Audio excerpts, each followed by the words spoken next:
नंद रानी, शादी कर लो। ओ भाभी, ये कैसे रंग की साड़ी पहन ली आपने? बिल्कुल गंवार लग रही हो। भला ऑफिस की पार्टी में कोई ऐसे चटक रंग पहनता है? मेरे भैया की नाक कटवा दोगी आप। हाँ बहू, रिया ठीक कह रही है। अरे वक्त और जगह के हिसाब से तैयार होना चाहिए। अगर तुम्हें नहीं पता है तो नंद रानी से सीख लो। सास वंदना जी ने भी बेटी की बात का समर्थन करते हुए कहा।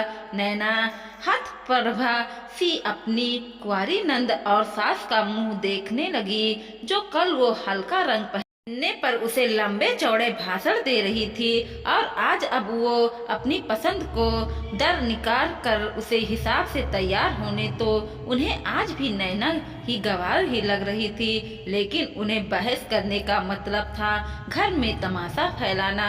नैना एक छोटी सी बात को सबके सामने इतना मसाला डालकर परोसा जाता था कि सबको बदहा जमी हो जाती थी। नैना ने जाकर अलमारी खोली, लेकिन उसे समझ नहीं आ रहा था कि वो क्या पहने। मायके में उसको बताने वाली उसकी माँ ऊपर कौन सा रंग जचता है, पापा के चश्मे का फ्रेम कैसा होना चाहिए, भाई का हेयर स्टाइल सही है या नहीं। वो लड़की आज ससुराल में आकर जैसे पहनने ओढ़ने का सलीका ही भूल गई थी, या फिर उसके हर काम में इतनी कमियां निकाली जाती थी कि उसका आत्मविश्वास भी डगमगा रहा था।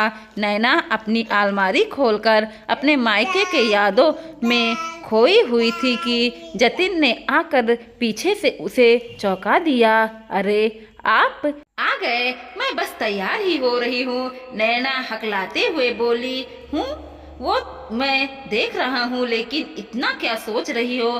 शादी से पहले तो मैं जब भी तुम्हें मिलने के लिए बुलाता था तुम फटाफट तैयार होकर आ जाती थी, और मैं बस तुम्हें देखता ही रह जाता था।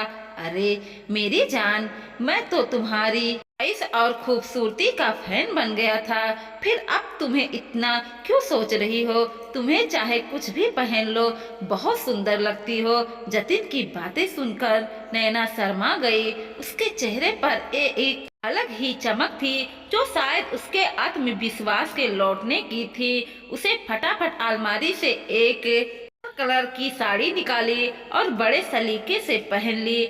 हाथ में लिपस्टिक, जेवर और खुले बाल में वह बहुत खूबसूरत लग रही थी। जतिन ने जब उसे देखा तो देखते रह गया। जब नैना तैयार होकर बाहर निकली तो रिया को जैसे सदमा सा लग गया। अरे भाभी, ये क्या पहन लिया? घर की बहू इस तरह पार्टी में जाएगी तो लोग क्या कहेंगे? दीदी, मुझे ऐसे तैयार ही होना अच्छा लगता है, और आपके भाई को भी हर रूप में सुंदर लगती हूँ। शायद आपको पता नहीं, मेरे मायके में मेरी पसंद और टेस्ट सबसे अच्छा था। कोई भी कुछ लेने से पहले मुझसे जरूर पूछता था। लेकिन पता नहीं आपको मेरी पसंद और मेरे हर काम में कमी क्यों नाराज आती है। भाभी, अब पहले की बात भूल जाइए। ससुराल में तो ससुराल के हिसाब से ही रहना पड़ता है। अब बहू को कोई कमी होगी तो क्या हम लोग बोलेंगे भी नहीं? रिया खिंचते हुए बोली। हाँ दीदी, आप ठीक कह रही हो।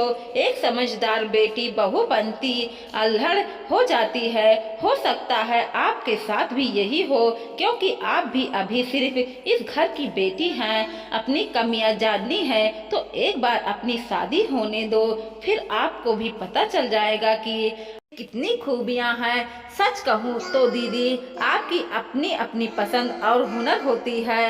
एक लड़की खुशियाँ की तलाश में अपने एक नए जीवन सफर शुरू करती है, लेकिन ससुराल में जब उसके हर काम में कमी निकाली जाती है तो उसका आत्मविश्वास टूट जाता है। रिया के पास आज अपनी भाभी को देने के लिए कोई जवाब न था, और न ही नैना की सास आज बेटी की बातों का समर्थन कर रही थी। लेकिन नैना के दिल पर से एक बड़ा सा बोझ हट गया था, क्योंकि वो अपनी पसंद से खुश थी, न कि किसी और भी न पसंद से खुद को ढालने की कोशिश कर रही थी।